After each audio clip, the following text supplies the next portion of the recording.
Wirklich jederlei kann den Akku dieses MacBook Pros in unter einer Minute tauschen. Euer Akku ist gebläht, defekt, lädt nicht mehr, das MacBook hat keine Laufzeit mehr. Dieses MacBook Pro ist viel zu schade, um es nicht auf eigene Gefahr zu tauschen. Und das zeige ich euch jetzt. Als erstes öffnen wir das Gehäuse. Auf der Rückseite gibt es 10 ganz kleine Schrauben ringsherum.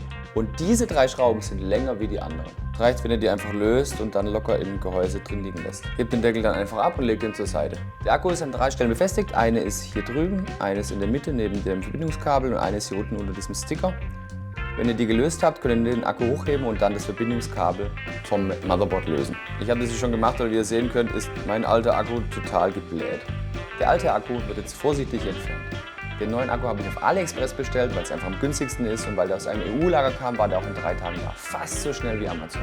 Und den bauen wir jetzt in umgekehrter Reihenfolge wieder ein. Stecke zuerst das Verbindungskabel an und danach legen wir den Akku hinten rein und schraube ihn dann mit diesen 3 Schrauben, die wir vorhin gelöst haben, einfach wieder fest. Jetzt nur noch das Gehäuse wieder draufsetzen und die 3 langen sowie die 7 kurzen Schrauben wieder festziehen.